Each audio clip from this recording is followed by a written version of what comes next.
elle est en place. C'est la poudre. Tiens, on a découpé une femme en morceaux rue de la bienséance à 2 pas du chat. Tiens, on a découpé une... I am a feminist. Je vous obsède avec une constance. Je ne me suis pas conduit qui appelle quand même l'admiration. D'une façon conforme à ce qu'on attend d'une jeune fille d'abord et d'une femme ensuite. I'm sorry that I didn't become the world's first black classic pianist. Je crois qu'une femme qui existe dans son temps, à l'intérieur de son temps, n'a pas d'époque, elle marque son époque.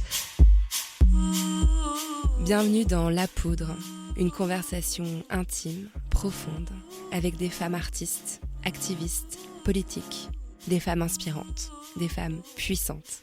Comment sont-elles devenues femmes ? Contre quoi ont-elles résisté ? Que crient-elles ? Que rêvent-elles ? Que lisent-elles ?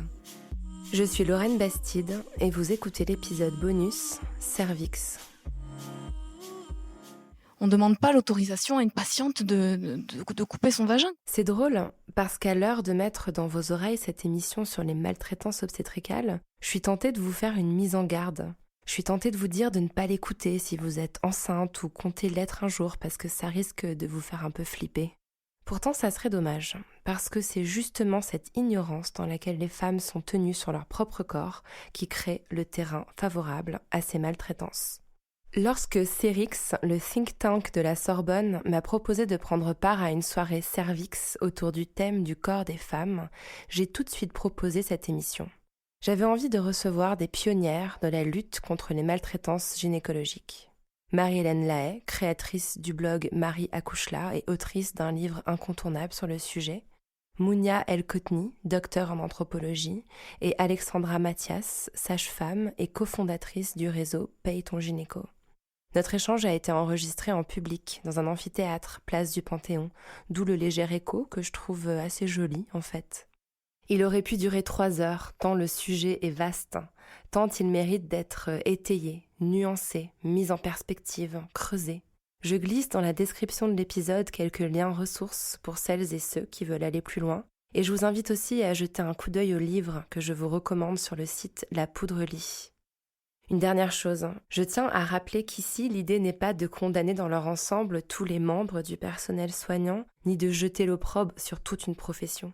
L'idée, c'est de tendre l'oreille vers une parole qui est en train de se libérer. Ce qui est toujours une bonne nouvelle.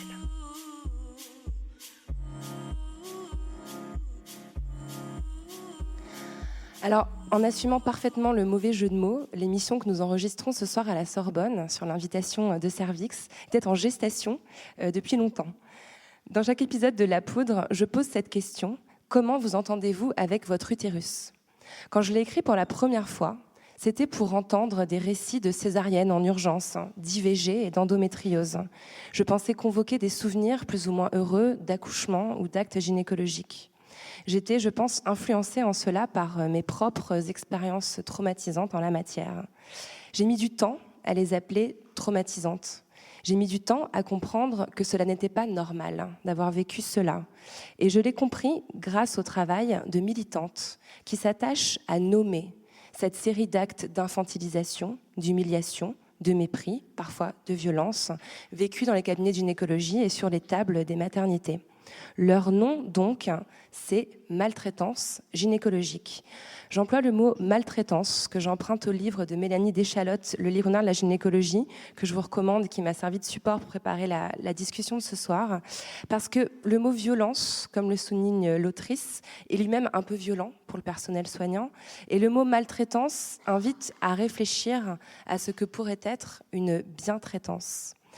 Il y a beaucoup de points communs entre le mouvement MeToo et ce mouvement qui est en train de révéler l'existence des maltraitances gynécologiques. Et le premier de ces points communs, c'est qu'il est né de la libération de la parole des femmes. Et cette parole s'est libérée grâce notamment aux femmes qui sont autour de cette table, enfin plutôt le long de cette table, avec moi ce soir. Marie-Hélène Lahaye, vous êtes juriste et lanceuse d'alerte, vous vivez en Belgique et depuis 2013, vous tenez le blog Marie accouche là. Je suis très heureuse que vous soyez là parce que c'est beaucoup grâce à votre blog et grâce à votre activisme sur Twitter que j'ai pris conscience de toutes ces questions. Vous êtes également l'autrice de Accouchement, les femmes méritent mieux qui vient de paraître chez Michalon.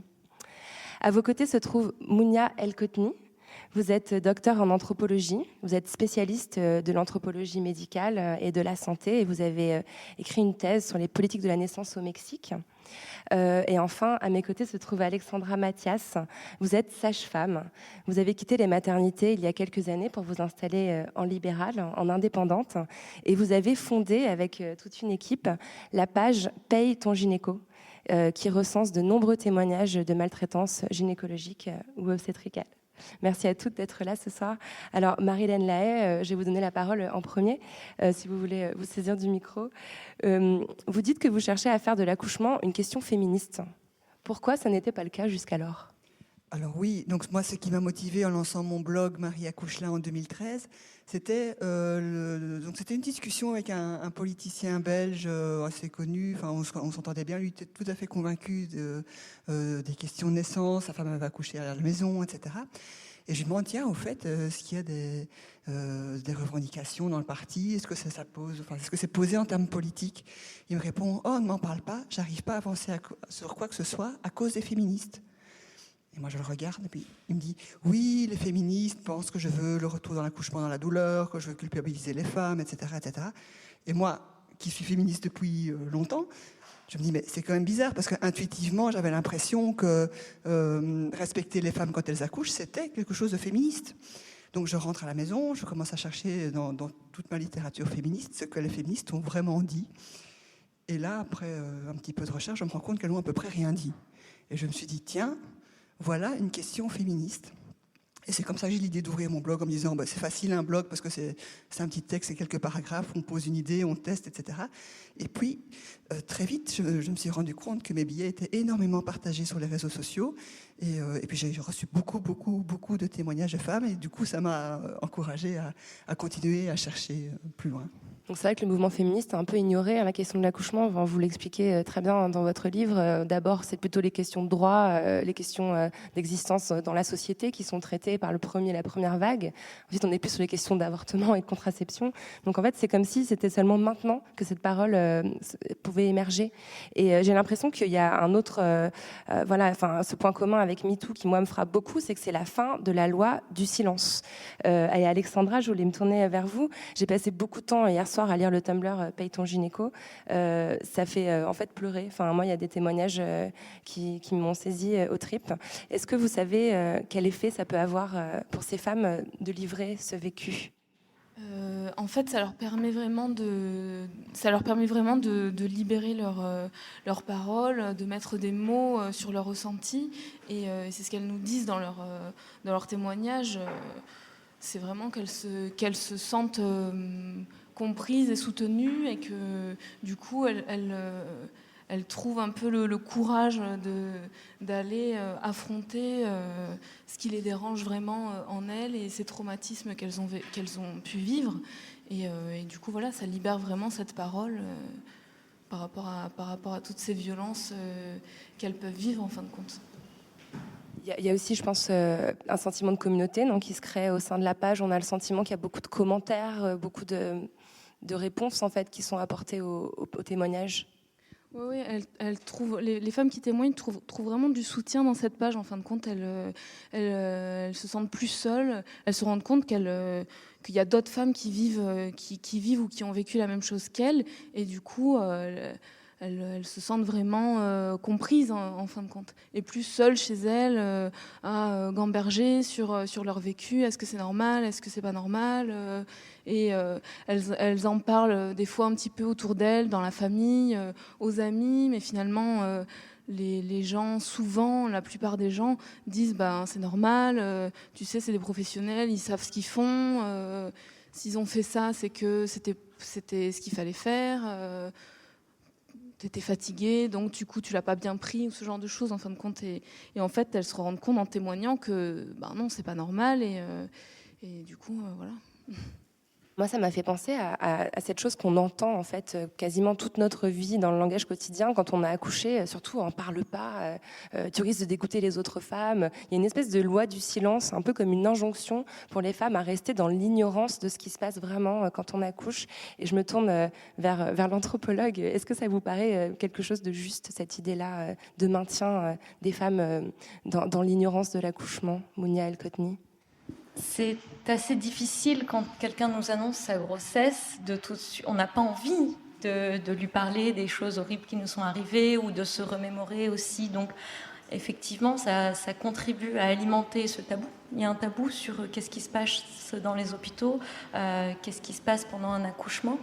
Et ça, on le retrouve très fréquemment. Et les réseaux sociaux, notamment la page Paye ton gynéco ou le groupe Stop à l'impunité des violences obstétricales, permettent, avec l'anonymat que aussi permet les réseaux sociaux, d'en briser ce tabou-là, de raconter son expérience et avoir d'autres femmes qui y répondent.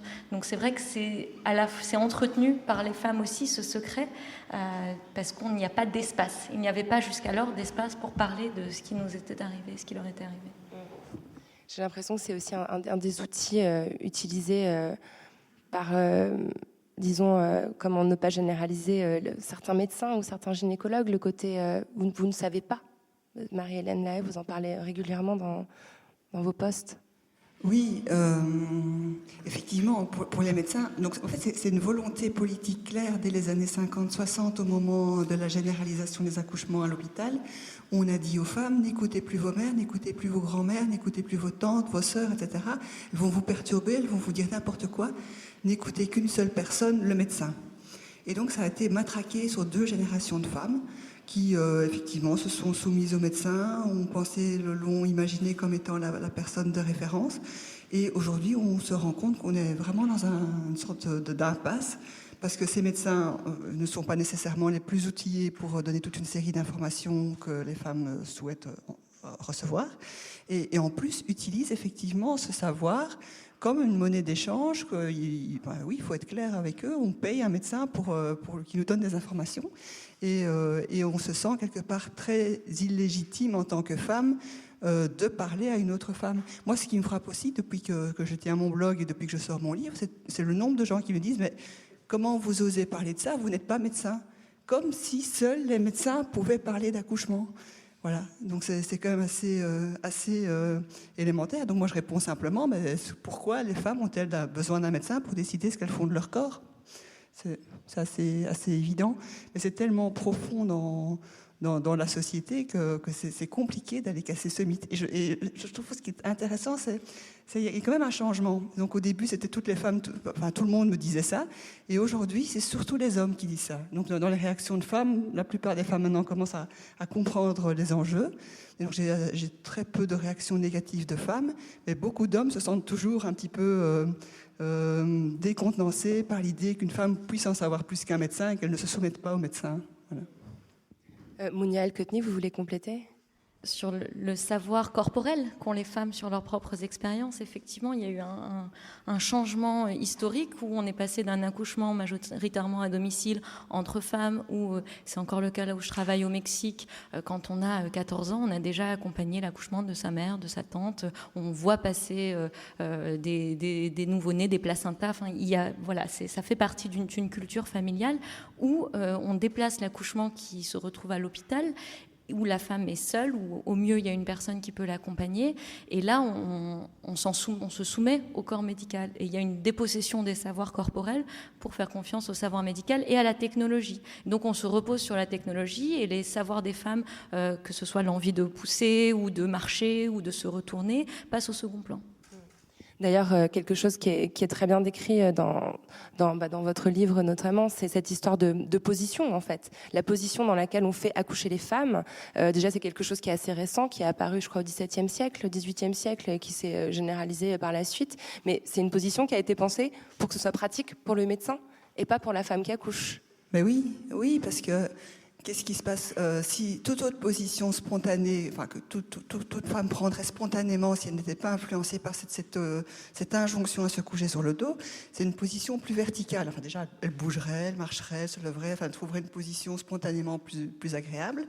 Et toutes ces positions sont des positions plus verticales. C'est assise, accroupie, debout, etc. Et donc ça veut dire quoi ? Ça veut dire qu'un médecin, homme, jusqu'à récemment, qui a fait 12 ans d'études, c'est inimaginable qu'il passe son temps à s'agenouiller devant des femmes qui accouchent. Et c'est simplement ça qui explique cette volonté d'absolument inverser les rôles, faire en sorte que la femme soit dans une position de soumission et que lui, en tant que médecin, soit dans une position de supériorité et qui agisse sur ce corps qui est censé ne pas bouger et surtout pas parler. Mounia, vous vouliez compléter? J'avais une petite anecdote. En fait, j'ai travaillé dans un hôpital interculturel au Mexique, donc on essayait de mettre en place, respecter certaines traditions des femmes mayas, donc accoucher debout par exemple, ou accroupie. Et dans le manuel, il y a marqué si les sages-femmes traditionnelles ont l'habitude d'accompagner des naissances de femmes qui accouchent accroupies, le médecin ne va certainement pas être dans cette position inconfortable. Et c'était marqué noir sur blanc. Donc voilà. Ce qui est passionnant quand on se penche un peu sur l'histoire, dans le livre de Mélanie Deschalottes, c'est très bien décrit la façon dont petit à petit les femmes qui étaient les matrones, qui accompagnaient les accouchements dans les campagnes françaises, ont été peu à peu détrônées par les médecins. Voilà. Et il y a quand même quelque chose qu'on comprend qui rentre en jeu, c'est qu'il y a une formulation d'une critique très forte envers le personnel médical. On sait que les gynécologues ne réagissent pas très bien. Je voulais vous lire un petit extrait d'une lettre qui a été publiée suite à la polémique qui a éclaté l'été dernier, suite à l'intervention de Marlène Schiappa, qui a avancé un chiffre apparemment erroné sur l'épisiotomie. On ne va pas avancer un bon chiffre ce soir parce qu'apparemment c'est assez compliqué de trouver quelque chose d'exact, ce qui est révélateur en soi. Le Congrès des gynécologues de France a répondu « Il est injuste, voire néfaste pour les femmes, d'induire une telle perte de confiance envers les gynécologues et obstétriciens qui s'évertuent à assurer dans une sécurité remarquable plus de 800 000 naissances par an. En fait, c'est dangereux pour les femmes de poser ce genre de diagnostic. Et moi, je voulais savoir ce qu'en pensent les sages-femmes. Je me tourne vers vous, Alexandra. On a un petit peu l'impression que, quelque part, vous avez aussi été un peu dépossédée d'un certain ascendant sur l'accouchement. Comment vous vivez les choses, la révélation de ces violences-là, dans votre corporation ? C'est un peu compliqué, effectivement. C'est un peu divisé, en fait. Comment dire ? C'est compliqué parce que ça demande une remise en question très profonde de tout ce qu'on nous apprend, de tout ce qu'on nous inculque. On nous apprend à suivre des protocoles. On nous apprend que si on sort des protocoles, c'est dangereux. Qu'il faut avoir de la personnalité et en même temps rester un petit peu sous l'autorité du médecin quand même. Donc prendre des décisions, être autonome, mais en même temps pas trop non plus. Donc c'est vrai que c'est compliqué. Et dans la profession, c'est divisé quand même. Il y en a qui prennent vraiment clairement position et qui se remettent en question en disant oui, effectivement, peut-être qu'on n'est pas tout à fait bienveillant, qu'on pourrait faire un petit peu attention quand même à certaines choses. Et puis il y en a qui sont complètement dans le déni et qui disent non, on fait ça pour le bien des patientes. Je ne comprends pas comment elles peuvent vivre les choses de cette façon-là, alors que si on applique ces protocoles, c'est pour leur sécurité, que si on introduit, par exemple, je sais pas, tel médicament, c'est pour leur sécurité, et que tout est fait pour la sécurité de la mère et de l'enfant. Et puis voilà, c'est tout, quoi. Donc c'est vrai que c'est un peu divisé quand même. Il n'y a pas vraiment de position très clairement définie.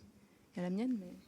D'accord, voilà, je voulais en arriver à la vôtre. Vous avez eu un parcours assez classique en fait de formation de sage-femme dans des maternités de type 1, 2, 3. Vous avez fait vos stages là-bas, vous avez commencé à pratiquer et en fait vous êtes devenue libérale plus par aléa de la vie en fait et vous avez compris après avoir quitté les maternités à quel point vous aviez été formatée et vous employez le mot de déconstruction au sujet de ce qu'il a fallu opérer en vous pour pour vous débarrasser peut-être de ces réflexes et de ces fameux protocoles ? Ah oui, c'est vraiment tout à fait ça. Il faut déconstruire sa pensée parce qu'on est tellement formaté que on suit le moule, quoi. On nous apprend de toute façon à rester dans le moule, à rester dans le cadre, à suivre les protocoles, et puis c'est tout. Il faut rencontrer, c'est presque ça, il faut rencontrer les bonnes personnes pour se poser les bonnes questions et commencer à se dire, tiens, est-ce que je suis vraiment la sage-femme bienveillante que je pense être ? Est-ce que je sais vraiment accompagner un accouchement physiologique ou pas ? Après j'ai accouché aussi, et puis c'est quand même un petit peu après mon premier accouchement que je me suis poser des questions parce que je savais exactement comment ça allait se passer, je savais qu'on allait suivre les protocoles et ça me dérangeait pas vraiment, et je savais que c'était comme ça, et puis voilà, c'est tout. Et c'est après ça où je me suis dit mais attends, finalement j'aurais bien aimé le vivre autrement, ce truc-là. Et du coup après je me suis posé des questions en fin de compte, et puis voilà, j'avais une sage-femme là où j'habitais qui faisait des accouchements à domicile, mais à l'époque c'était vraiment pour moi complètement fou de pratiquer comme ça. Et puis voilà, petit à petit, je me suis posé des questions justement sur ces protocoles et sur ce que je pouvais faire subir aux patientes, quoi. Ces suivis de travail, qu'il fallait pas dépasser un certain temps, qu'il fallait vraiment absolument que la dilatation du col se fasse 1 cm par heure, c'est 1 cm par heure, c'est comme ça, il faut que ça avance.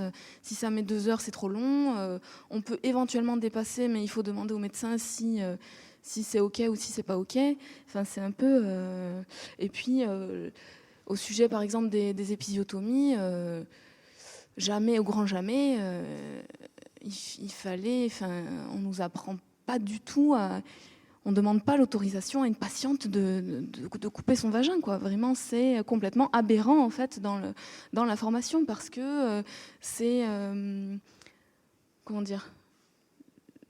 On nous dit, elle va se braquer, elle va se contracter, elle va se refermer, c'est encore pire, ça fait pire que mieux, il faut pas leur dire... Donc on nous apprend à faire par surprise, au bon moment, parce qu'il faut le faire pendant une contraction, etc.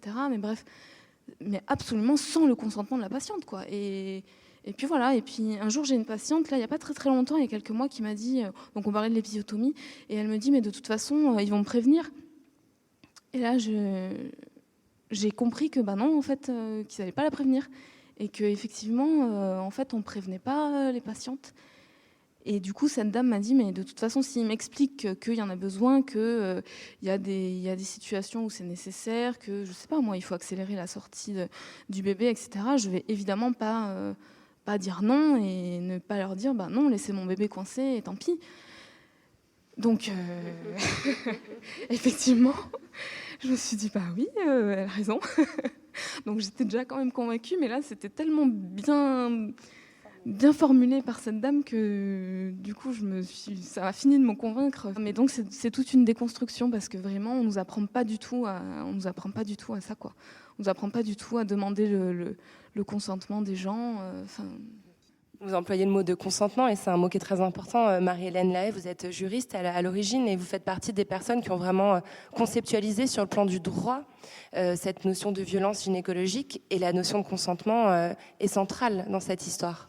Oui, enfin, la question du consentement est dans la loi, c'est pas moi qui l'ai inventé, hein. Donc c'est la loi Kouchner qui date de 2002 qui impose le consentement libre et éclairé du patient pour chaque acte médical. Donc on parle bien de chaque acte médical. C'est pas comme certains gynécos pensent, il suffit de passer, franchir la porte d'un CHU et on accepte tout. Donc dans le cas d'une épisiotomie, il faut non seulement prévenir qu'on va faire une épisiotomie, expliquer pourquoi, expliquer ce qu'on attend de cette épisiotomie, donner les alternatives et permettre à la femme de dire oui ou non. Donc, le consentement éclairé implique le refus éclairé. Donc, et c'est ça qui est très compliqué pour les gynécologues et les sages-femmes, puisqu'elles sont tout à fait formatées dans cette logique-là. C'est se dire qu'on a face à soi quelqu'un qui peut potentiellement refuser tout. Et c'est incompatible avec les protocoles, c'est incompatible avec la formation, c'est incompatible avec l'organisation du service, enfin c'est incompatible avec tout. Et donc la seule réponse que la plupart des gynécos ont, c'est cette loi est inapplicable. Et donc c'est simple et on ferme le débat. Alors qu'en fait non, justement c'est un outil fondamental pour les femmes de dire nous, le consentement c'est un truc fondamental par rapport aux violences obstétricales, tout comme le consentement est un truc fondamental par rapport à la sexualité. Donc on est vraiment sur les mêmes combats, l'accès au corps, moyennement consentement. Oui, quiconque a déjà accouché sait parfaitement qu'en fait, on est pris dans une espèce de succession d'évidences qu'on nous impose. Ben maintenant, on va faire ça, on va faire ça, on va faire ça. Et à aucun moment, effectivement, on nous pose la question de savoir si c'est ce qu'on souhaite. On ne nous explique pas, on ne nous donne pas vraiment les données nécessaires pour se faire aussi son propre jugement. Et j'ai l'impression que tout ceci amène aussi à la notion peut-être de honte et de culpabilité. C'est-à-dire que quand dans une maternité, on a envie d'exprimer, ou dans un cabinet de gynécologie d'ailleurs, d'exprimer quelque chose qui est de l'ordre de son ressenti ou de son propre jugement, on va être, j'ai envie de dire, shamé, comme si on allait là où on n'avait pas le droit d'être. Est-ce que c'est quelque chose aussi que vous voyez dans vos travaux respectifs, Marie-Hélène ou Monia ? Moi, ce qui me frappe, c'est le fait que les femmes n'ont pas de connaissance de leur corps, enfin, les femmes et les hommes en général, quand on demande aux gens de décrire un accouchement, qu'est-ce que les femmes ressentent quand elles vivent un accouchement ? En fait, c'est quelque chose, ça n'existait pas dans la littérature, ça n'existait pas au cinéma, ça n'existe nulle part, et puisqu'il n'y a pas la transmission de mère en fille, puisque ça a été cassé, et donc il n'y a à peu près aucune connaissance de ce qu'une femme ressent quand elle accouche. Et donc dans mon livre, moi j'ai essayé de faire l'effort de décrire un accouchement vu de l'intérieur d'une femme pour faire ne fût-ce que cet exercice par écrit en disant voilà ce que c'est un accouchement. Et donc partant de là, oui, quelque part les femmes sautent dans l'inconnu et en plus on leur dit maintenant vous aurez la péridurale, vous ne sentirez rien. Et donc c'est facile, hein. On s'imagine on va aller à l'hôpital, on va être sous péridurale, on aura pas mal, tout va bien se passer, puis à la fin on aura un petit bébé et puis c'est tout. Et c'est là, en fait, c'est fondamental de pouvoir se réapproprier son corps et pouvoir se réapproprier cette connaissance, y compris avant même d'accoucher, donc pouvoir ne fût-ce qu'avoir des témoignages de femmes qui racontent vraiment ce que c'est de vivre un accouchement. Et quand on a compris ce que c'était, qu'on a compris que c'était, en fait, c'est quelque chose qui est très très simple, c'est le corps qui se met en fonctionnement tout seul. Je compare ça au vomissement, par exemple. Voilà, le corps se met tout seul en route, il n'y a pas de décision à prendre, il ne faut pas forcer, il faut juste se laisser faire. Et un accouchement, fondamentalement, c'est ça, c'est le corps qui se met en route tout seul, il y a des contractions jusqu'au moment où le bébé sort. Il faut juste se détendre, respirer, faire un peu ce qu'on ressent sur le moment même, mais il n'y a aucune connaissance à mettre en œuvre et il faut juste se laisser faire. Mais quand on a autour de soi, on est dans un contexte d'oppression où des gynécos nous disent il faut se coucher sur le dos, il faut subir des piqûres, etc., etc., etc. Il y a déjà un décalage énorme entre ce qu'on ressent sur le moment même, sur les émotions, sur une espèce de sensation, une forme de paroxysme physique qu'on ressent, et puis toutes ces injonctions qui perturbent les choses avec des actes tout à fait incongrus qu'on nous impose. Et c'est rien que ça, c'est déjà une violence, quoi. Alors après, je tiens à tempérer votre position parce qu'elle est modérée. C'est-à-dire qu'il y a beaucoup de femmes dont je fais partie qui sont heureuses de pouvoir avoir recours à la péridurale, ou même à la césarienne souhaitée, ça existe aussi. Et vous ne vous opposez pas à cette médicalisation tant qu'elle est désirée, formulée par les femmes. Voilà, donc la péridurale, quand elle est demandé par les femmes, pour les femmes, c'est très bien. Pour moi, c'est vraiment un filet de sauvetage extraordinaire qu'on a aujourd'hui, qu'on n'avait pas dans le passé. Mais quand on regarde un petit peu l'application de la péridurale, on se rend compte que ça arrange très bien les médecins d'avoir des femmes qui sont couchées, qui sont silencieuses, sur lesquelles on peut accélérer l'accouchement comme on veut, en accélérer une, en ralentir une autre, etc., etc. Faire tous les actes qu'on veut comme ça. De toute façon, elles ne sentent rien. Et au final, finalement, on voit des femmes qui sortent complètement, peut-être sur le moment même, n'ont pas vraiment eu mal, ou voilà, ça s'est bien passé, mais ont eu mal après, beaucoup, parfois très longtemps, avec des femmes qui 6 mois, 1 an après, ont toujours des douleurs. Et puis, ça ne change rien non plus aux violences, on va dire, morales, au fait de mal parler à une femme, de ne pas la regarder, de ne pas se présenter, etc. Donc, toutes ces violences verbales, morales, ne sont pas supprimées par la péridurale. Et alors, il y a aussi un autre aspect de la péridurale, c'est par rapport à l'homme. enfin on en parle beaucoup moins, mais beaucoup de sages-femmes expliquent à quel point la péridurale n'est pas nécessairement demandée par la femme, mais demandée par le mari. Parce que le mari se retrouve là, à voir sa femme vraiment dans un état physique et émotionnel assez exceptionnel, alors que jusqu'à présent c'est une femme très gentille, très douce, etc. Là on espèce d'avoir une guerrière là, qui met son enfant au monde, et le mari, tout penaud à côté, se dit « Chérie, t'es sûre que ça va? Parce que tu devrais demander la péridurale, je vois que tu as mal, hein, ça va pas du tout. » Et puis la femme qui accouche, qui est hop, en avant. Et puis le mari « Oui, mais vraiment chérie, ce serait quand même bien parce que... » Et puis finalement, bon, ok, elle cède, elle prend la péridurale, et le mari, tout va nettement mieux, parce que voilà, la femme enfin elle est calme, elle est couchée, etc. Et le mari est soulagé. Il y a quand même beaucoup de situations où c'est comme ça. Alors quand c'est la péridurale pour la femme, très bien, mais quand c'est pour les médecins ou pour le mari, je me pose des questions. Vous voulez ajouter quelque chose, Alexandra? En fait, je voulais juste dire que par rapport à la péridurale, comment dire, c'est vrai que ça vient beaucoup de l'extérieur quand même. Il y a certaines femmes qui veulent absolument la péridurale dès le début, qui veulent rien sentir, etc. Mais bon, après là, il faut aussi se poser des questions un petit peu sur pourquoi elles veulent rien sentir. Mais le fait qu'il y ait quelqu'un, par exemple, ou le mari, ou la sage-femme, ou le gynéco, ou l'anesthésiste qui passe la tête dans la chambre toutes les 10 minutes pour savoir si elle veut vraiment toujours pas la péridurale parce que je suis là, que c'est le moment, qu'après je vais aller manger ou dormir, et que ça serait bien qu'on ne me dérange pas 50 000 fois dans la nuit, qu'on les fait toutes en même temps, comme ça c'est fait. Le fait qu'on demande toujours à une femme ou qu'on lui mette dans la tête que c'est pourquoi elle ne prendrait pas la péridurale, ça lui met le doute en fait sur ses capacités, ça la fait douter d'elle, quoi, de la force qu'elle peut trouver pour surmonter ça. Après, il y a aussi le fait effectivement, comme disait Marie-Hélène, c'est facile, quoi, de suivre une femme sous péridurale, c'est facile. Quand l'équipe a une dizaine d'accouchements à gérer, c'est facile qu'elle soit sous péridurale. Donc il y a aussi un gros manque de moyens qui fait que du coup, les sages-femmes ne peuvent pas accompagner comme elles le souhaiteraient. Donc il y a beaucoup de frustration aussi de ce côté-là dans les équipes, parce qu'elles ne peuvent pas accompagner comme elles souhaiteraient les patientes, parce qu'elles ne sont pas assez nombreuses de toute façon, et que laisser une patiente pendant 1 heure toute seule ou en couple, tous les deux, avec le mari qui panique un peu à côté parce qu'il n'était pas du tout préparé justement à voir sa femme se transformer comme ça, ça tient 2 heures, quoi. Et que si on n'est pas préparé ou accompagné correctement, c'est évident que ça ne tient pas. Et du coup, les sages-femmes se battent un peu pour avoir plus de personnel, pour que les postes ne soient pas supprimés, que les sages-femmes absentes soient remplacées. Mais c'est vrai que c'est un combat aussi qui va venir aussi de la part des patientes, quoi,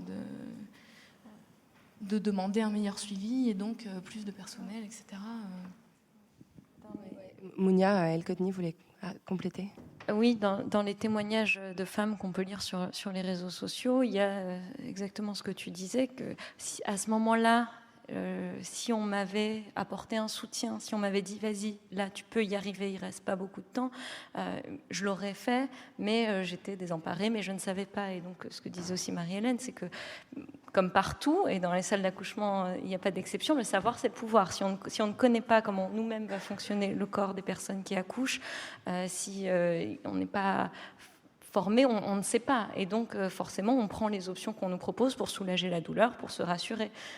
Et le temps de l'accouchement n'est pas le même temps que celui des shifts des médecins. Et on le voit très bien, les pics de césariennes à New York ou ailleurs sont à Thanksgiving, à Noël, c'est avant les vacances des chirurgiens. Enfin, voilà, c'est marqué. Et suivre une femme sur un accouchement, plus ses premiers accouchements primipare, ça peut varier. L'OMS vient de revenir sur les recommandations le mois dernier. Tu parlais d'1 centimètre par heure. Pendant longtemps, on est resté dans cette mesure de la dilatation. Le col doit se dilater.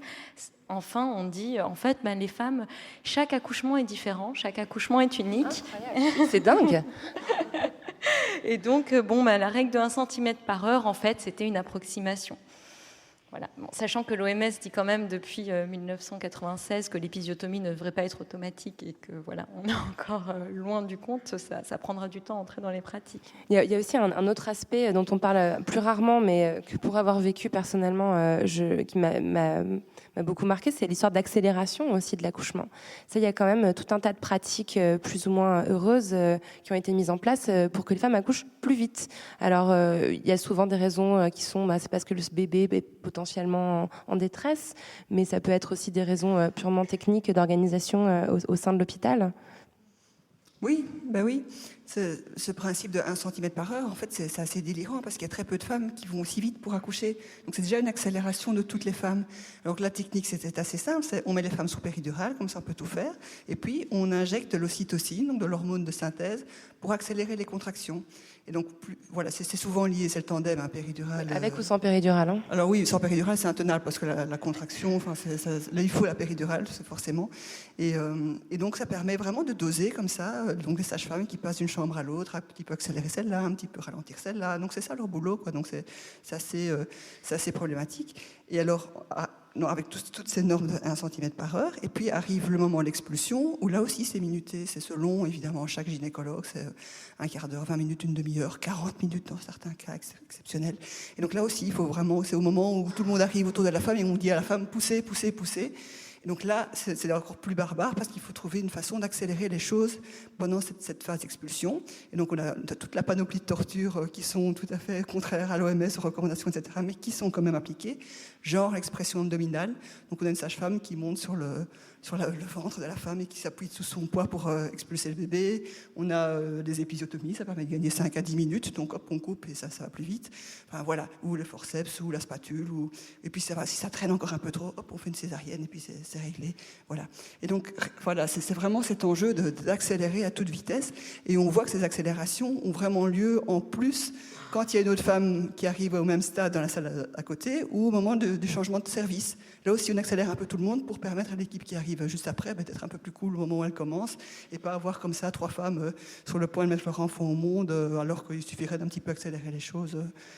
Voilà, et gagner 10 minutes. Quand tu as parlé d'expression abdominale, j'ai vu des visages très surpris dans la salle. Pour rappeler que oui, c'est une pratique qui est interdite, mais il y a eu un débat aussi il n'y a pas longtemps où les collèges des gynécologues disaient que ce n'était plus du tout pratiqué en France et la journaliste Béatrice Kammerer en 48 heures a recueilli sur Twitter 300 témoignages, ouais, énormément de témoignages de femmes à qui c'était arrivé récemment. Donc oui, c'est encore pratiqué. On parle beaucoup d'accouchement ce soir parce qu'évidemment, autour de cette table, il y a beaucoup d'experts de cette question-là. Mais les maltraitances gynécologiques concernent beaucoup d'autres aspects de la vie des femmes, hein, notamment les interruptions volontaires de grossesse, les fausses couches, les actes gynécologiques divers et variés, la question des règles. Et nous sommes en pleine semaine de sensibilisation à l'endométriose, une maladie qui touche l'utérus d'une femme sur 10, qui entraîne des douleurs absolument insupportables et qu'on met en général 7 à 10 ans à diagnostiquer. Est-ce que ça rentre, selon vous, Mounia ou Marie-Hélène, dans le même bloc de maltraitance ? Alors, par rapport à ça, moi, ce qui me frappe, que ce soit la gynécologie ou l'obstétrique, c'est que c'est de la médecine qui s'acharne principalement sur des personnes qui n'ont pas besoin de médecine, mais quand on a besoin des médecins, ils ne sont pas là. Et donc c'est vraiment assez intéressant de voir que les gynécos passent leur temps à faire des frottis, des touchés vaginaux, des palpations mammaires, enfin bref, à s'occuper de femmes qui sont en bonne santé. Et dès qu'une femme, généralement qui veulent la pilule, enfin voilà, des choses qui relèvent absolument pas de maladie. Et donc on pourrait imaginer un système où plutôt qu'aller chez le gynéco, on aille chez son médecin généraliste ou chez la sage-femme, puisque a priori on n'est pas malade. Et au lieu de ça, donc, il s'accapare vraiment le corps des femmes en bonne santé.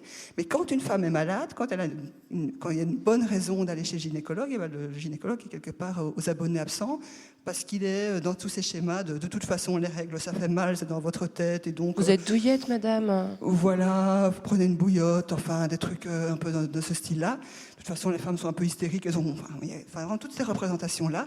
Et on se rend compte que, ben oui, il y a quand même de sérieux soucis de dépistage de certaines maladies, genre typiquement l'endométriose qui n'est pas du tout détectée à temps à cause de ces représentations-là. Mounia El-Kotni. c'est lié au sexisme médical. Ça, la voix des femmes n'est pas entendue. On ne croit pas les femmes quand elles disent qu'elles ont mal. Les femmes, que ce soit par exemple sur les crises cardiaques, c'est détecté beaucoup plus tard. Dans les salles d'urgence, les femmes attendent plus longtemps que les hommes. Donc ça fait partie de ce mythe où les femmes se plaignent tout le temps, les femmes, on ne peut pas les croire. Et donc ça a un impact direct sur la santé des femmes. Et ça, c'est du sexisme médical. Alors ajouter le racisme, l'oppression, la lesbophobie, la transphobie, en fait, toutes ces oppressions-là qu'on vit au quotidien dans différents espaces, au travail, dans la rue, il n'y a malheureusement pas de raison qu'elles ne se répercutent pas dans les salles d'accouchement, dans les cabinets gynécologiques. Et ça a un impact direct sur notre santé. Le hashtag Paye ton utérus, qui est apparu en 2014, recensait des phrases entendues dans des cabinets de gynécologie. Et évidemment, le racisme et l'homophobie n'étaient pas en reste. Des questions du genre tu es lesbienne, donc tu es vierge, c'est ça, enfin, ce genre de choses un petit peu problématiques. Je vous invite à aller les relire. Alors, Marie-Hélène, j'ai lu cette phrase qui m'a, d'ailleurs, on poursuit sur cette notion de racisme, qui m'a beaucoup impactée dans l'une de vos interviews. Certaines recherches récentes montrent que plus une société est sexiste, discriminante et maltraite les femmes, plus la mortalité maternelle est élevée. Et on a vu récemment aux États-Unis, notamment à travers le témoignage de Serena Williams, que les femmes noires étaient beaucoup plus victimes de morts en couche ou de maladies suite à leur accouchement que les femmes blanches. Oui, mais pas en France, il n'y a pas de statistiques techniques. Oui, donc, en France, on ne compte pas, il n'y a pas de couleur en France. Non, c'est pour tout ça. va bien ici, c'est aux États-Unis. Mais non, c'est vrai, mais oui, c'est ce que Mounia vient d'expliquer, c'est que les discriminations s'accumulent. Donc, oui, aux États-Unis, il y a une mortalité. Je pense que les femmes ont 4 fois plus de risques de mourir quand elles sont noires que quand elles sont blanches. Donc ça pose aussi des questions en termes d'accès à la médecine. Et bon, le cas de Serena Williams, c'est assez étonnant parce qu'en plus, c'est pas n'importe qui. Serena Williams, c'est comme quelqu'un qui a beaucoup d'argent, qui est connu, c'est une star, etc. Et qui, malgré tout, n'a pas pu faire entendre son point de vue à des médecins. Donc ça a quand même révélé quelque chose d'assez profond dans la société. Mais maintenant, moi, je pense pas que ce soit limité aux États-Unis. Enfin, en tout cas, en Belgique, on a un petit peu de statistiques, ethniques, c'est pas appelé comme ça, mais on sait par exemple qu'à Bruxelles, sur le territoire de Bruxelles, les femmes noires ont 2 fois plus de césariennes que les femmes blanches, par exemple. Donc bon, en France, il n'y a pas de données, donc voilà. En France, on voit les différences entre les zones rurales et les zones urbaines, un peu, j'ai l'impression. On voit que dans les hôpitaux parisiens, en fonction des zones, en fait, il y a des pratiques qui sont plus ou moins répandues. Oui, c'est ça. En fait, ce qui frappe en France, c'est Le Monde qui a sorti des chiffres il y a quelques semaines. Ce qui frappe, c'est la grande différence entre les hôpitaux. Donc il y a des hôpitaux où on est à moins de 1% d'épisiotomie, d'autres à 45%. Des hôpitaux où on est à 4% de césarienne, d'autres à 50% de césarienne. Donc c'est vraiment ça, c'est d'un hôpital à l'autre, ces grandes variations. Mais ce qui serait intéressant, c'est d'arriver à aller affiner les données par médecin, par patiente, et essayer de mettre en évidence toutes les situations supplémentaires de discrimination, de représentation, parce que c'est cette question de césarienne sur les femmes noires, par exemple, il y a quelques études qui sont sorties, mais moi, dans les années 80, apparemment, il y avait une question de représentation du bassin, comme quoi les femmes noires n'auraient pas le même bassin que les blanches, et donc devraient subir plus de césariennes. Bon, ça été invalidé, c'est plus vraiment d'actualité, mais pourtant il y a plus de césariennes, donc ce serait intéressant d'aller creuser pourquoi il y a quand même plus de césariennes. Mounia El-Kotni, il y a un article que vous avez écrit qui m'avait beaucoup fait rire. C'est pour ça d'ailleurs que je vous ai fait venir ce soir. Vous avez fait une grande revue de presse sur tout ce qui a explosé l'été dernier, où d'un seul coup, ce thème des maltraitances gynécologiques qui était apparemment, il y avait certaines militantes ou certaines chercheuses comme vous qui s'y intéressaient, mais qui étaient quand même plus globalement ignorées. Il y a eu un emballement médiatique. Est-ce que vous pouvez raconter ce que vous avez ressenti quand vous avez vu cet emballement médiatique sur cette question ? Oui, c'était donc suite à l'audition de Marianne Chapa au Sénat, où elle a sorti des chiffres d'une étude qu'elle a menée avec son association sur le taux d'épisiotomie. Et donc, ce chiffre de 75% a mis le feu aux poudres, puisque c'est un chiffre sur son étude, son échantillon à elle, mais tout de suite, c'était titré 75% d'épisiotomie en France. Et c'est vrai que depuis 2015, avec le hashtag Paye ton utérus, je voyais dans ma veille que certains articles, le blog de Marie-Hélène parlait des violences obstétricales. Et là, chaque jour, on recevait 5 notifications d'articles et ça a duré plusieurs semaines. Donc je me suis dit, qu'est-ce que je peux faire? Moi, en tant que chercheuse, je sais faire une veille, accumuler et puis en faire quelque chose. Donc, j'ai produit cette recension des différents articles avec un petit graphique. On voit bien le pic médiatique avec l'épisiotomie, les violences obstétricales. Et elles ont fait la une. Libération a fait le 16 août une gaffe au con avec un corps de femme. Enfin, c'était quand même impressionnant et c'est arrivé dans le public et c'est pas encore redescendu. Si vous voulez, on n'est plus dans le pic qu'on a connu, mais qui a duré 1 mois. Mais là, régulièrement, l'enquête du Monde sur les maternités, des soirées comme ce soir, on continue à en parler. Et le Haut Conseil à l'égalité entre les femmes et les hommes va sortir un rapport normalement bientôt, on espère. Donc ça relancera aussi le débat. Il y a les mobilisations militantes aussi. Hier, il y avait une manifestation Place de la République. Je crois qu'il y avait une 50aine de personnes, mais je crois que la dernière fois, il y en avait 4. Donc, c'est en train de prendre. Est-ce que vous voulez nous expliquer, Alexandra, ce que vous faites avec votre collectif? Il y a eu une intervention récemment, je crois, au Congrès des gynécologues de France. Oui, c'est Sarah Lawari qui a vraiment créé la page Pailleton Gynéco, puis qui nous a embarqué un petit peu dans l'aventure, qui est allée intervenir au congrès dernier, faire une action, une petite action, j'ai envie de dire, mais qui a bien comment dire, éveiller un petit peu les esprits. Marie-Hélène était présente aussi d'ailleurs, voilà, en dénonçant un peu justement ce silence, cette négation, le fait que les gynécos, enfin bon, j'ai envie de dire le personnel soignant nie en bloc ces maltraitances et ces violences et du coup bon voilà, on s'est rendu compte aussi que du coup il y avait des gynécos qui commençaient un petit peu à retourner leur veste, on va dire, surtout la jeune génération qui commence à se dire bah tiens, effectivement peut-être que c'est pas terrible cette prise en charge et peut-être que c'est pas tout à fait normal. Souvent c'est des futurs papas ou des jeunes papas qui se rendent compte de ce que subissent leurs femmes pendant l'accouchement, en fin de compte, et pendant le travail. Et du coup, c'est vrai que ça fait bouger un petit peu les esprits de ce côté-là aussi. Donc voilà, c'est pas mal.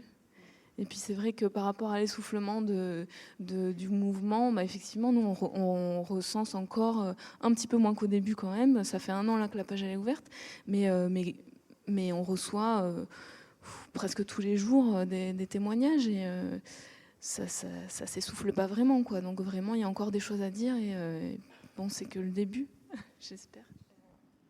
Je ne sais pas si certaines d'entre vous sont passés devant des hôpitaux le 8 au matin, mais le collectif Insomnia a déposé devant 5 hôpitaux parisiens des vulves avec du sang en dénonçant les maltraitances des femmes. Donc il y a des actions coup de poing qui continue d'exister. Alors ce collectif Insomnia avait aussi teinté de rouge toutes les fontaines de Paris il y a quelque temps pour lever le tabou des règles. Mais en revanche, il y a une pétition qui a circulé récemment, qui a été lancée par ce collectif sur le numerus clausus des gynécologues. Et je vous avais envoyé un mail, Marie-Hélène, parce que je me demandais si c'était une bonne revendication. Et vous m'avez répondu que pour vous, c'était pas ça le problème, en fait. Mais non, c'est vraiment ce que je disais tout à l'heure. C'est pourquoi demander à des médecins qui ont fait 10-12 ans d'études de s'occuper de femmes qui sont en bonne santé. C'est ça l'aberration du système. Donc, parce que ce que vous rappelez souvent, c'est qu'en fait, finalement, il n'y a que 10% d'accouchements qui sont pathologiques. C'est-à-dire que dans 90% des cas, on pourrait se passer de la médicalisation. Par rapport à l'accouchement, c'est ça, c'est 10% qui demandent vraiment, où c'est justifié. Mais par rapport à cette fameuse pétition, c'était réclamé des gynécologues, des gynécologues qui ne s'occuperaient pas d'accouchement, donc pas des gynécologues obstétriciens, des gynécologues qui assureraient le suivi des femmes au quotidien. Mais déjà rien que ça, moi ça me pose un problème parce qu'être une femme n'est pas en soi une maladie. C'est ça qu'il faut comprendre. Pourquoi aller mettre des médecins qui ont fait 10 ans d'études, 12 ans d'études pour aller passer leur vie à examiner des femmes en bonne santé? Donc ça pose quand même une question. Et donc le but n'est pas d'augmenter ces médecins-là, c'est au contraire de les diminuer et de les remplacer par des gens plus aptes à accompagner des femmes dans toute leur vie sexuelle et reproductive, et que sont typiquement les sages-femmes. Les sages-femmes, oui. Voilà, c'est leur rôle d'apporter des conseils, de proposer des contraceptions, de prendre le temps avec ces femmes, de les écouter, de les accompagner quand elles veulent faire une IVG, etc. C'est vraiment le rôle des sages-femmes. Et donc pourquoi les demander, ou des médecins généralistes, c'est aussi des compétences, on va dire, basiques, entre guillemets basiques, hein, de médecins généralistes, de suivre une femme qui... Voilà, il la connaissait quand elle était adolescente, puis un jour elle veut la contraception, etc., etc. Et donc, moi, cette pétition, ça me mettait vraiment très, très mal à l'aise de voir comme revendication, dans le cadre de la dénonciation de violences obstétricales, qu'on veut plus de gynécos comme ça, quoi. Donc, enfin, je sais pas, il y a quelque chose de très, très bizarre de cette argumentation. Alors, on l'ignore trop souvent que les sages-femmes sont aptes à prescrire la contraception. Enfin, il y a beaucoup d'actes, en fait, qu'une sage-femme peut faire, et on croit qu'il faut aller prendre un rendez-vous chez un gynéco. En fait, vous êtes là. C'est ça.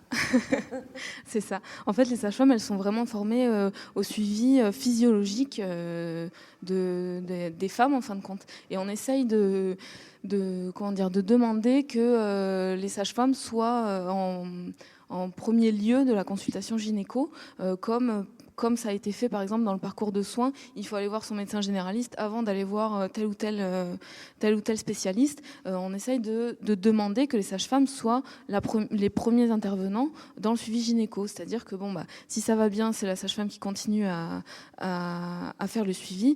Et si elle dépiste une pathologie ou qu'elle a un doute ou qu'elle ne sait pas trop comment prendre en charge cette patiente, là, hop, elle transfère au gynéco. Et ça pose problème, j'ai l'impression, au gynéco, parce que ça ne se met pas en place. Et donc voilà, on essaye de faire en sorte qu'on soit vraiment les premiers intervenants pour justement libérer de la place chez les gynécos quand il y a vraiment besoin en cas de pathologie, par exemple, pour pas qu'il y ait 6 mois d'attente, 8 mois d'attente pour aller demander un avis ou que les femmes soient prises en consultation entre deux parce qu'ils n'ont pas de place justement avant 6-8 mois et donc vite fait, etc. Donc de façon pas très bienveillante, parce que quand c'est rapide, c'est difficile d'être vraiment attentif et à l'écoute. Donc on essaye de se bagarrer pour ça, mais c'est vrai que c'est pas évident. Mounia, je me posais la question, vous qui êtes plutôt basée au Mexique et puis qui avait une vision globale, est-ce que c'est un mouvement mondial, cette prise de conscience ? Alors, le mot violence obstétricale a commencé en Amérique latine. Il y a eu une loi au Venezuela en 2007, puis en Argentine en 2009. Et là où je travaille au Mexique, le Mexique est un État fédéral. Donc dans l'État où je travaille depuis 2010, les violences obstétricales sont inscrites dans la loi contre les violences faites aux femmes. Donc il y a vraiment une prise de conscience que c'est une violence sexiste, en plus d'être une violence institutionnelle. Donc on voit qu'ensuite, je ne sais pas trop comment ça s'est propagé, mais il y a eu plusieurs foyers aux États-Unis, en Asie. Effectivement, il y a puisque cette violence est mondiale, la résistance aussi va l'être. Donc c'est vrai que ce qui est frappant quand on travaille au Mexique, au Guatemala et qu'on arrive en France, au départ je racontais ces histoires-là, je présentais mon travail et on me disait mais c'est parce que c'est au Mexique. Parce que tu travailles avec des femmes au Mexique dans des hôpitaux où il y a peu de moyens. Et tout de suite, j'ai inclus dans mon discours cette comparaison en disant mais en France aussi, à l'hôpital aussi, en France, on maltraite les femmes. Il y a des femmes qui ont mal vécu leurs accouchements. Et c'est ça qui est frappant, c'est que c'est un phénomène mondial. Et les recommandations, en 2015, l'Organisation mondiale de la santé a sorti une note là-dessus avec des études du monde entier pour parler des violences que vivent les femmes. Donc il y a à la fois quelque chose d'international et puis des spécificités de par l'histoire, de par le système de santé, etc., qui existent. Alors, qu'est-ce qu'on fait ? Quels sont les recours quand on a le sentiment qu'on a été victime de violences gynécologiques ou obstétricales ? Je me tourne vers vous, Marie-Hélène. C'est un peu se battre contre Goliath. Déjà, moi, je pense qu'il faut penser à la prévention, hein, donc prendre quand même les devants pour pas accoucher n'importe où, avec n'importe qui, etc. Donc il y a quand même déjà toute une démarche à faire préalable pour éviter autant que possible de rentrer dans ce système-là. Et la médiatisation actuelle de ce phénomène contribue aussi à une prise de conscience et un petit peu sensibiliser les femmes sur le fait de faire les bons choix dès le départ. Alors quand, après coup, on a malgré tout subi les violences obstétricales, il y a des recours qui n'ont malheureusement jamais abouti jusqu'à présent. Donc le plus simple, c'est d'écrire à l'hôpital, d'écrire aux médecins, d'écrire à l'ordre des médecins, en expliquant qu'on a été mal reçu, qu'on a subi ceci, cela. Rien que ça, c'est déjà utile, parce qu'il y a beaucoup de médecins et beaucoup d'hôpitaux qui disent « mais nous, tout va bien, on n'a jamais reçu de la moindre plainte des patientes ». Donc si maintenant les hôpitaux et les médecins commencent à recevoir beaucoup de plaintes, ils vont peut-être aussi se questionner sur leurs actes. Alors, donc le recours à l'ordre des médecins, oui, c'est gratuit, on peut écrire une lettre, mais voilà, généralement c'est classé sans suite. Alors au niveau pénal, on peut déposer plainte à la police en invoquant certains articles du code pénal comme le viol, donc toucher vaginal sans consentement par exemple, les mutilations sexuelles, les actes de torture. Tout ça relève du droit pénal et donc peut faire l'objet d'une procédure pénale. Mais là c'est le même problème. Déjà les femmes victimes de viol ont du mal à se faire entendre dans un commissariat de police. Donc si vous allez venir en disant oui, moi on m'a fait un toucher vaginal, j'ai pas donné mon accord, ben, le policier va vous regarder un peu bizarrement, quoi. Donc, enfin, c'est pas encore tout à fait rentré dans les mentalités à la police, malgré tout. Puis il reste les procédures civiles. Donc là, ça peut un petit peu plus marcher s'il y a eu des dommages, etc. Mais pour ça, il faut prendre un avocat, c'est une procédure payante au civil, etc. Là, il y a peut-être une plus grande probabilité d'obtenir gain de cause, c'est-à-dire recevoir des dommages et intérêts. Voilà, c'est un petit peu les 3 grandes procédures qu'on peut suivre, mais bon... Malheureusement, moi je préfère la mobilisation politique, la dénonciation sur les réseaux sociaux, c'est beaucoup plus efficace que se lancer individuellement dans une procédure judiciaire, même si je suis juriste. Donc Moi, je signale quand même que la Fondation des femmes a mis en ligne un outil qui est plutôt bien fait, qu'on trouve sur leur site, qui donne les quelques recours juridiques. Peut-être que ça marchera un jour. Il y a aussi en ressources un site qui s'appelle Gynopédia, qui est plutôt bien fait aussi, où on trouve beaucoup d'informations sur ces violences. Vous vouliez ajouter quelque chose, Marie-Hélène ? Juste par rapport, donc je ne veux pas non plus décourager qui que ce soit de faire une procédure pénale. Et moi, je crois aussi, à un moment donné, si on parvient à médiatiser, à faire un procès politique, comme il y en a eu par rapport au viol avec Gisèle Halimi dans les années 70, qui ont vraiment fait basculer les choses, ça pourrait être un outil. Mais ça veut dire qu'il faut construire une plainte en termes politiques. Et donc, avec tout ce que ça implique, et pas uniquement, enfin, je dirais surtout, il ne faut pas y aller seul, quoi. Il ne faut pas se dire, je vais poser ma plainte, moi, toute seule individuellement. Donc, il y a un réseau d'avocats qui se met en place, c'est très bien, on réfléchit au niveau juridique. Mais bon, ça peut être, voilà, je dirais, on est qu'au tout début, malheureusement. Alors, si on voulait terminer par une note plus heureuse, qu'est-ce qu'on peut donner comme conseil à des femmes qui vont accoucher ou qui comptent accoucher un jour pour bien se préparer, pour ne pas se retrouver confrontées à ce genre de difficultés le jour J ? Alexandra, vous avez un conseil, quelque chose à leur glisser ? D'aller voir une sage-femme, de se faire accompagner et j'ai envie de dire de trouver la personne qui va vraiment vous correspondre en fin de compte, de pas rester avec une sage-femme parce que c'est elle qui a fait la première consultation, donc il faut absolument qu'elle continue. Voilà, je crois qu'on n'a pas 50 000 enfants dans sa vie et c'est pas grave de changer de praticien, c'est pas grave de pas être à l'aise avec une personne. Il faut surtout avant tout se sentir à l'aise et être bien accompagné. Essayer dans la mesure du possible d'être impliqué à 2 en couple, parce que comme on l'a dit tout à l'heure, l'accouchement c'est quand même une histoire de couple et que quand le papa ou le futur papa ou quand c'est un couple de femmes lesbiennes par exemple, il faut que les 2 soient préparés parce que c'est un travail à 2 quoi. Donc c'est vrai que de sensibiliser l'accompagnant c'est toujours très important. Voilà. Et puis d'être préparé, j'imagine, à toutes les éventualités, d'être préparé aussi au cas où ça se passe pas forcément très bien, c'est nécessaire, ça vous semble important, Mounia El-Kotni ?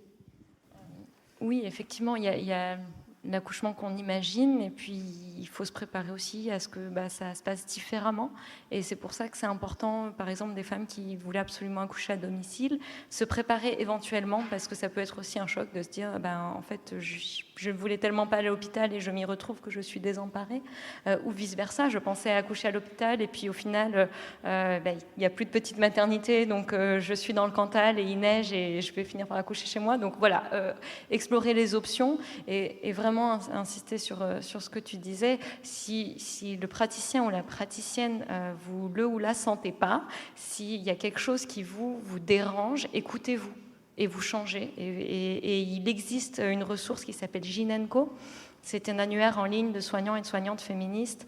Voilà, c'est une liste qui passe et que vous pouvez aller consulter pour trouver des praticiens et des praticiennes qui sont plus attentifs. Ça s'écrit Gyn et le signe et co plus loin. Alexandra, vous voulez rajouter un mot ? Oui, j'ai envie de dire c'est très important de faire vivre ces sites-là comme Gyn & Co parce que Marie-Hélène disait il faut se renseigner, savoir où est-ce qu'on va accoucher, etc., etc. Mais ça, c'est très difficile de trouver vraiment des informations correctes là-dessus.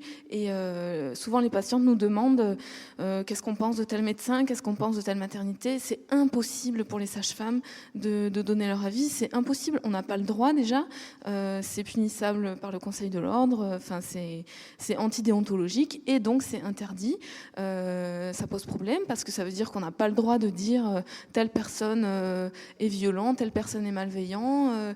Et donc c'est tout un autre débat. Mais je veux dire, ça c'est quelque chose qui anime notre profession et c'est difficile parce que des fois on voit que les patientes vont être mal suivies. On sait qu'elles vont avoir une épisiotomie, c'est systématique. On sait que de toute façon, même si elles accouchent sans péridurale, elles auront quand même des spatules, par exemple, et on ne peut pas vraiment leur dire. Donc c'est très compliqué de vraiment trouver des informations correctes. Donc je pense qu'il faut vraiment bien sentir la personne chez qui on est. Et la maternité, c'est pareil, quoi. C'est pas grave si on fait des kilomètres pour aller en voir une autre. Alors après, c'est sûr que si la plus près, elle est à 3/4 d'heure et que l'autre, elle est à 1h30, c'est sûr que c'est un petit peu compliqué. Mais bon, je crois que c'est très important de s'écouter, de faire vivre ces sites qui donnent des informations sur les différents praticiens, de donner des avis sur les praticiens. J'ai envie de dire aussi que c'est difficile aussi de se fier un peu aux statistiques des hôpitaux qui disent chez nous tout va bien parce que y a des questionnaires qui sont donnés à la fin du séjour, mais à la fin du séjour, finalement, les patientes, elles sont toujours reconnaissantes toujours, pas toujours, mais quand même vraiment dans la très très grosse majorité des cas, elles sont reconnaissantes des soignants, qu'on les ait bien pris en charge, etc. Quelle que soit la façon dont s'est passé l'accouchement, les femmes, elles sont reconnaissantes. Et finalement, c'est qu'au bout de quelques semaines, des fois quelques mois, des fois plusieurs années, qu'elles se rendent compte en fait que c'était pas si bien que ça et qu'elles sont pas si reconnaissantes que ça. Donc c'est vrai que le fait d'écrire à l'hôpital, de faire des courriers retour, même plusieurs années après, c'est pas grave, mais c'est très important parce que vraiment ça permet aux hôpitaux, aux DRH, aux chefs de service, etc., de pas s'asseoir sur leurs acquis et de se dire, tiens, peut-être que nos praticiens, ils ne sont pas forcément hyper bienveillants et qu'il y a des choses à faire. Merci beaucoup et je trouve qu'on boucle un peu la boucle parce que cette idée qui peut paraître peut-être farfelue à quelqu'un qui a jamais vécu un accouchement, mais de se rendre compte des années plus tard que ce qu'on a vécu était pas normal, je pense que ça ressemble aussi au vécu qu'on a pu avoir avec MeToo où on a tout un peu refait le film de nos vies en se demandant si on avait été victime à un moment ou à un autre de ce type de comportement. Malheureusement, on va devoir achever notre discussion. Merci beaucoup d'avoir été là ce soir toutes les trois. Et merci à vous d'avoir suivi la conversation.